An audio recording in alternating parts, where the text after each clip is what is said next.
Hello भाई मैं आपको स्वागत करुच्ची मो यूट्यूब चैनल को। ये वीडियो को लाइक शेयर एंड सब्सक्राइब कर बेल आइकन दबाई दिंतु जहाँफल नोटिफिकेशन प्रथम आप पाखे पहुँचो। आज भिडियो जाना ना से निस्वार्थपर साहाय्य जड़े मनीष को केमी ऊपर उठाई थाए। समीर जड़े गरीब छात्र थिला। से पाठ पढ़ापी बहुत परिश्रम करुला। दिने ट्यूशन सारी घर को फेरवा बेले से देखला जड़े अंध वृद्ध रास्ता पार होगा चेष्टा करुँच किंतु गाड़ी मोटर जो से भयभीत हो ठिया होती।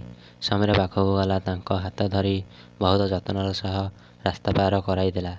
वृद्ध जनक खुशी हो पकेटरू 10 टंका बाहर कर समीर को देले किंतु समीर नम्रतार सह मना करदेला एवं कहला मौसा साहाय्य करने मोर कर्तव्य एथि मु मूल्य नहीं पारिबी नहीं।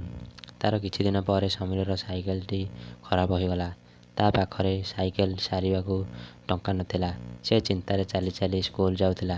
हठात जड़े भद्रलोक तांको कार अटकाइले एवं समीर को लिफ्ट देले। गपसप मध्य समीर जाना पाइला जे से भद्रलोक जनक होउछन्ति से अंधवृद्धଙ୍କ पुओ। से वृद्ध जनक तांको पुओ को समीरर भल व्यवहार विषय कहिथिले। भद्रलोक जनक समीरर सफलता ओ भल काम एत प्रभावित हेले जे से तार पाठपढ़ा खर्च एवं साइकेल मरामतिर दायित्व नहीं गले। समीर बुझीपारा जे से दिन से करिथिबा एक छोट भल काम आज ताकू एत बड़ साहाय्य करदेला। ए गपर आम शिक्षा कौन पाइले ना कर भल हेब भल। जदि आम कहार बिना स्वार्थरे साहाय्य करूँ तेबे भगवान कौन ना कौन रूप आमको साहाय्य निश्चय करती।